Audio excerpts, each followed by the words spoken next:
وأسأل الله من نشر هذا المقطع أن ينضر الله وجهه وأن يحرم وجهه ووجه والديه عن النار. انشروه واحفظوه أيها الإخوة وحافظوا عليه. هل تريد يا أخي أن يستجيب الله دعاءك؟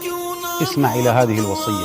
أن رجلا سأل النبي صلى الله عليه وسلم قال: يا رسول الله، إن المؤذنين يفضلوننا، أي أن المؤذنين يأخذون الأجور، إن المؤذنين يا رسول الله يفضلوننا.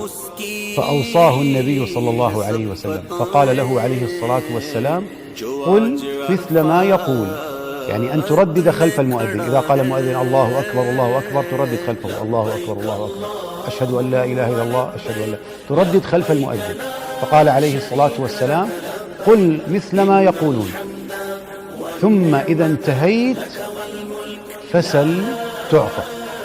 أي أنك بعد أن تنتهي من الترديد خلف المؤذن سل حاجتك، وهذا من هدي رسول الله صلى الله عليه وسلم. فنحرص أيها الإخوة، نحرص على أن نردد ونتابع المؤذن عند الأذان، لا أن ننشغل بالدنيا ولا أن ننشغل بالأشغال والأعمال. إذا أذن المؤذن تردد خلفه، ثم إذا انتهى المؤذن سل حاجتك، فهنا يستجيب الله دعاء. هذه وصفة ووصية من سيدنا وحبيبنا محمد صلى الله عليه وسلم. وأسأل الله من نشر هذا المقطع أن ينضر الله وجهه وأن يحرم وجهه ووجه والديه عن